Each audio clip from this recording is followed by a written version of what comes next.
do tipo de mulher que ele recrutava, porque tem muitos tipos de modelos à disposição por aí. Existem aquelas modelos que o jogador de futebol gosta, que são muito, vamos dizer, muito in your face, assim, muito na cara. Ok, essas moças aqui, elas estão aqui pelo trabalho, estão aqui pelo job. Renan, tá aqui, ó, tá aqui o convite, tá aqui participar, tem tudo. Aí, eu comecei a falar, pô, isso aqui é quente, isso aqui é verdadeiro. E aí eu comecei a falar, sabia que poderia ter consequências. Um cara do universo aí do Vorcaro mandou emissários atrás de mim. E muitos líderes desse tipo de partido estavam presentes nessas festas e se divertiram bastante. O nosso pré-candidato. Com o Renan, pô, acho que não tem como começar sem falar do caso Master. E tem uma coisa que eu acho que o MBL, aí o Renan me corrige, o MBL não, né? Que agora a gente também tá falando com o pré-candidato do Partido Missão, né? Isso. Acho que ali no trabalho de vocês de divulgação de conteúdo, na Valete e tal, se eu não me engano, vocês foram os primeiros a comentarem sobre as festas que o Vorcaro promovia, né? Sim. E aí agora tá todo mundo falando, saiu até print de conversa e tal. Cara, o que vocês descobriram sobre como esse esquema todo, pô, porque acho que fica coisa de filme, né? Você tinha ali a operação em Brasília para poder se aproximar dos políticos, ao mesmo tempo essa história que é muito antiga de se utilizar de festas para poder... Enfim, o que vocês descobriram desse lance todo? Eu lembro quando eu comecei a tratar do caso em outubro, eu já vim com as histórias das grandes festas do Vorcaro, né? E do modus operandi, e do tipo de mulher que ele recrutava, porque tem muitos tipos de modelos à disposição por aí. Existem aquelas modelos que o jogador de futebol gosta, que são muito, vamos dizer, muito in your face, assim, muito na cara. Ok, essas moças aqui, elas estão aqui pelo trabalho, estão aqui pelo job.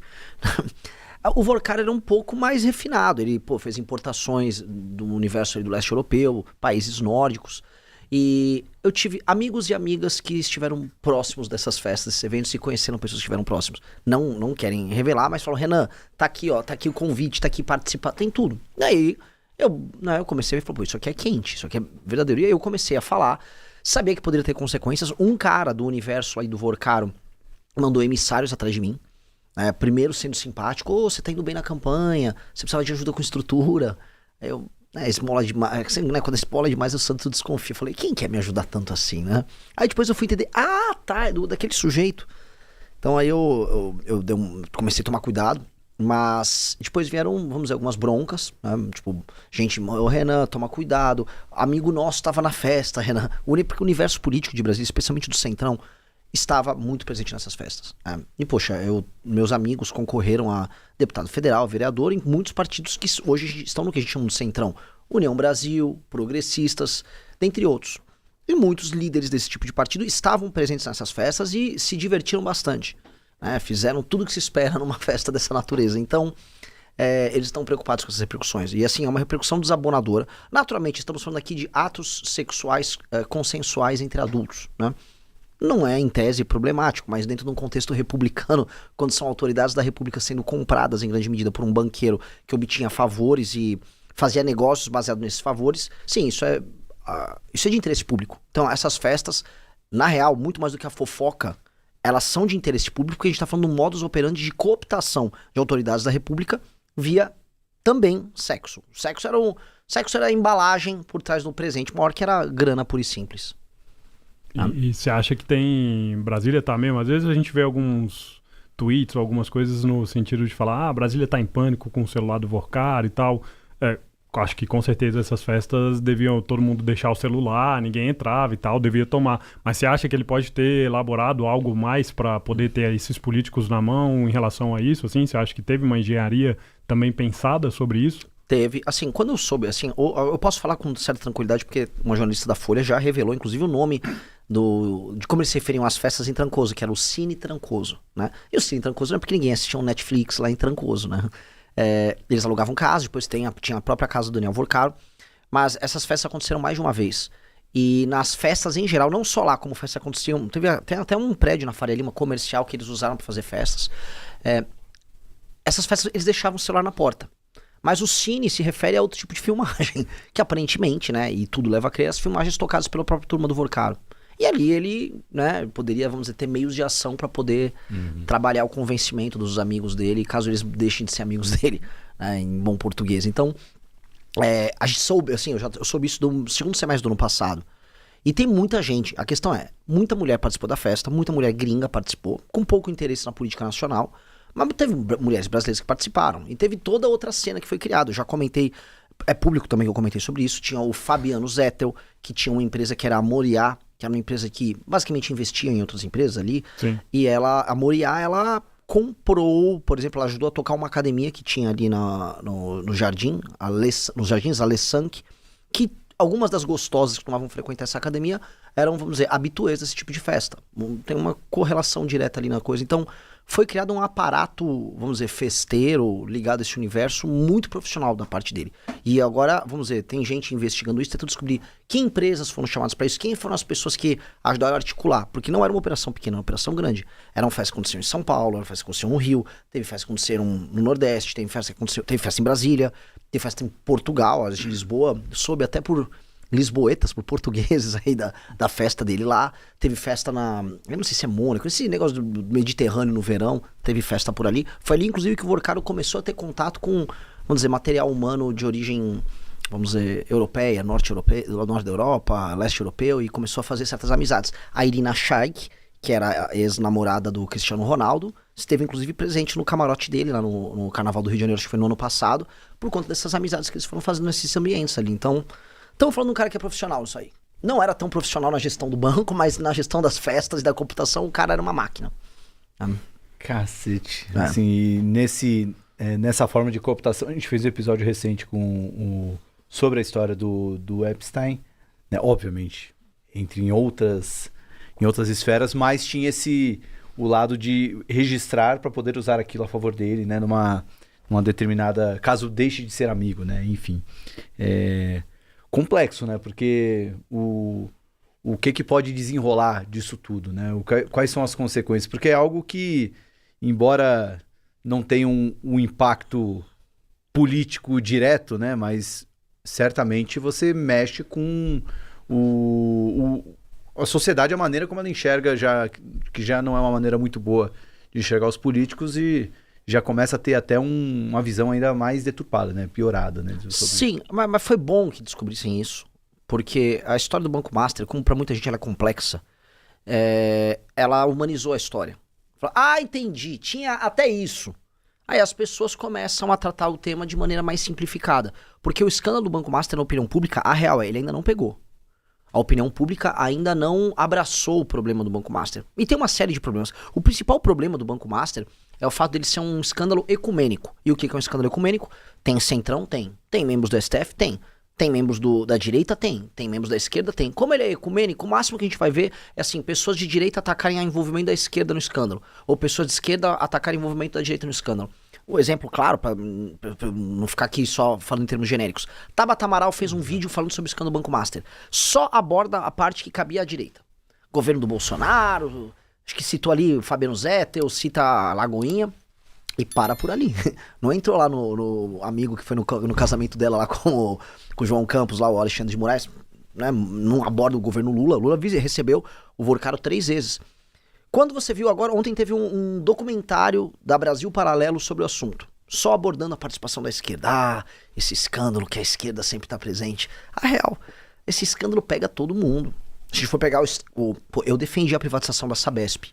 Cara, vamos me fazer ter que falar mal de uma privatização que a gente defendeu. O Guto, que é nosso deputado estadual aqui em São Paulo, trabalhou fortemente para a privatização da Sabesp. Quando a gente vê, a história começa a ficar estranha, porque envolve o Tanuri, EMAI. A coisa começa vamos dizer, a jogar lama em muita gente em muitos lados, e é no mínimo complicado, né? Então, é um escândalo que ele não consegue, por ele atingir todo mundo, ninguém consegue comprar de verdade a briga, né, de maneira objetiva pelo fim da impunidade nesse caso. E o acordão interessa a todos. Hoje, há um desenho de um acordão em que o Toffoli vira o bode expiatório e o resto todo mundo se salva e muda de assunto e vamos pra briga eleitoral. Porque não interessa hoje pra ninguém andar com esse tema. Pra ninguém. Pro Lula, se o tema puder morrer agora no Toffoli, é o suficiente. Se for pegar pro Centrão, então, ontem. Se for pegar o Alexandre de Moraes, acaba logo com esse assunto.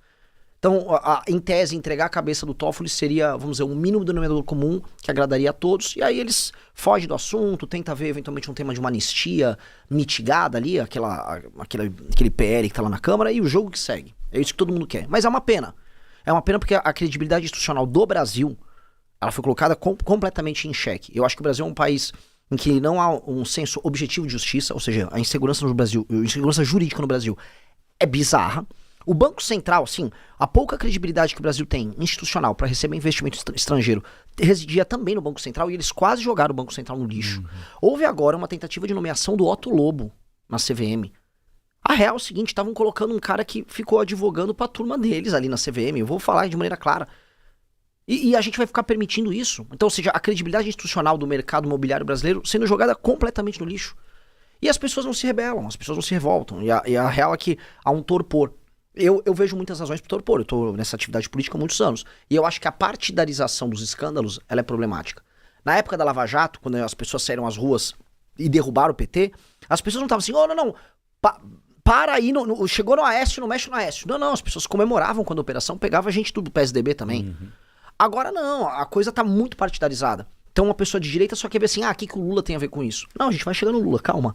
Tá, mas e a parte que é concernente ao governo Bolsonaro? E o João Roma no governo Bolsonaro? E decisões que saíram do governo Bolsonaro, ou nomeações, ou indicações, ou parceiros, ou ministros do governo Bolsonaro que participaram do lobby do Banco Master, não vamos falar? Não vamos falar da relação da Lagoinha, ela com os Zetels, das doações dos caras? Assim, é assim que vai funcionar? O Cred Sexta do PT também, o PT vai fingir lá, a esquerda, não, vamos defender a democracia aqui, então não vamos falar do Cred Sexta nem do Alexandre de Moraes. Isso é bizarro, é um caso muito bizarro, e eu acho que institucionalmente o Brasil ficou por um fio nessa história. Você falou até da indicação do Otto Lobo na CVM, mas bom, o presidente, a gente só tá falando de um novo presidente da CVM porque o presidente anterior teve que sair por ameaça, né? Sim. Assim, então você vê o quão fragilizado estão as nossas instituições. A CVM já há muito tempo, e até sempre cito esse artigo que o Gustavo Pires, sócio da XP, escreveu no Valor, no final de 2024, sobre o quanto, o artigo mostra o quanto cresceu o mercado de capitais brasileiro em número de emissões, empresas participantes, investidores, e o quanto diminuiu o orçamento da CVM e a quantidade de funcionários que trabalham lá. Então, o próprio sucateamento da CVM permite que essas atitudes inescrupulosas ali, tanto do afastamento do presidente, ou ele pedir para sair e colocar alguém que não necessariamente seja o melhor cargo, a melhor pessoa técnica para isso, acaba tendo esse impacto. Josu, tô vendo que tá chegando vários superchats aqui, eu vou... Chegaram alguns. Vou... Só pedir só um comentário do Renan, antes da gente passar aí por essas daí, que tomaram contornos aqui, você falou do caso Epstein, chegou a ser divulgada agora a questão dele tentar comprar uma ilha, né? Então, eu acho que os contornos realmente eram de alguém sem limite, né? Mas o que você acha que dá a percepção para um cara desse? Que começa a armar um esquema, começa a comprar e tal. Como que você acha que opera a cabeça de um cara desse que ele realmente achava que, por eu estar ao lado de tantos políticos, por eu estar ao lado de ministro do STF e tal, isso aqui não eu posso ir até onde eu quiser com esse negócio? Ou eu tenho todo mundo nas mãos agora aqui, ninguém vai conseguir me derrubar? Como é que você acha que opera a cabeça de um cara desse? É interessante tentar fazer uma análise psicológica do Vorcaro, né? Quando a gente vê a carreira dele. Tem uma matéria muito boa da Piauí, né? Que conta toda a trajetória, mas... enfim, ele trabalhava com o pai. Em grande medida, o pai começa a crescer junto com ele em operações envolvendo um hotel ali no período da Copa do Mundo. Aí, dali em diante, fica uma espécie de um vácuo. E nesse período desse vácuo, aí nos anos 2010, surge na Bahia o produto Cred Sexta.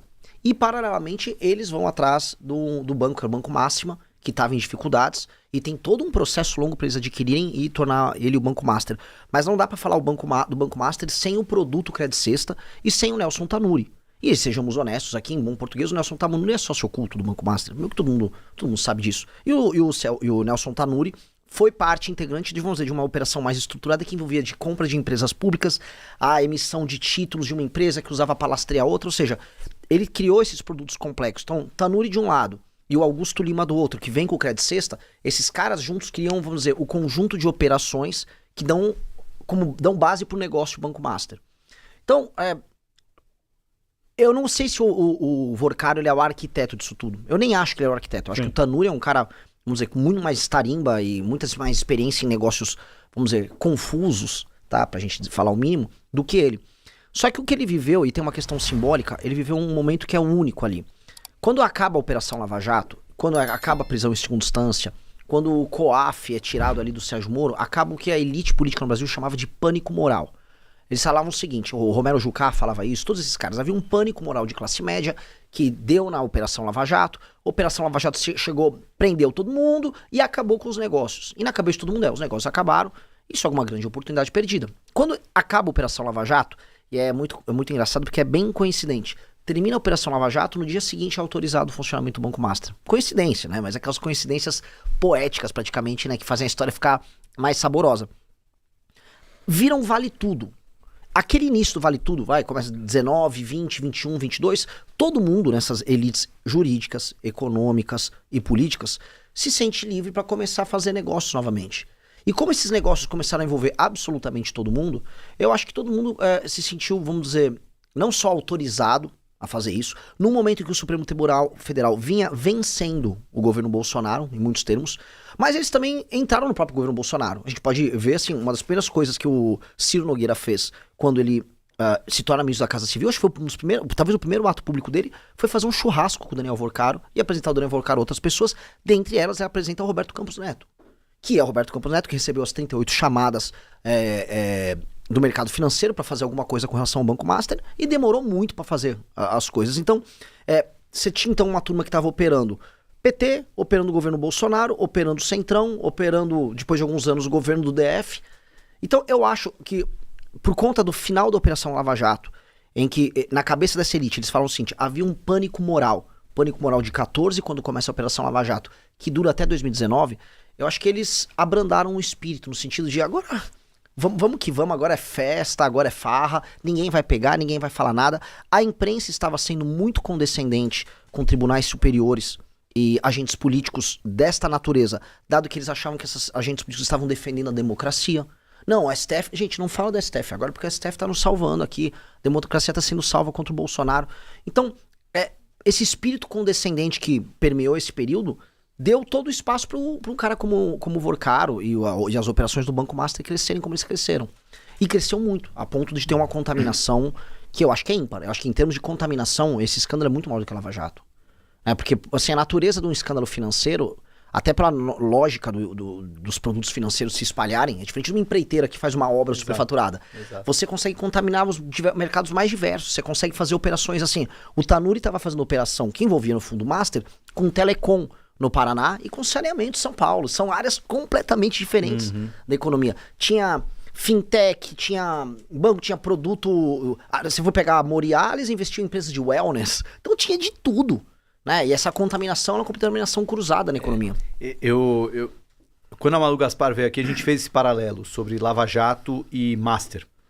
E é bem esse ponto, né? Porque por mais que a Odebrecht tenha sido, talvez em tamanho e duração, algo muito maior, mas ela tinha algo tangível ali. Né?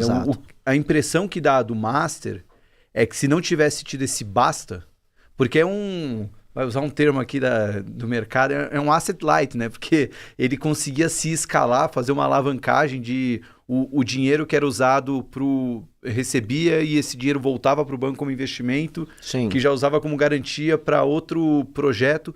E assim, isso poderia entrar em saneamento, em telecom, em qualquer outra coisa e poderia escalar até o momento que... quando que ia ser o chega, né? Não dá para saber, assim, porque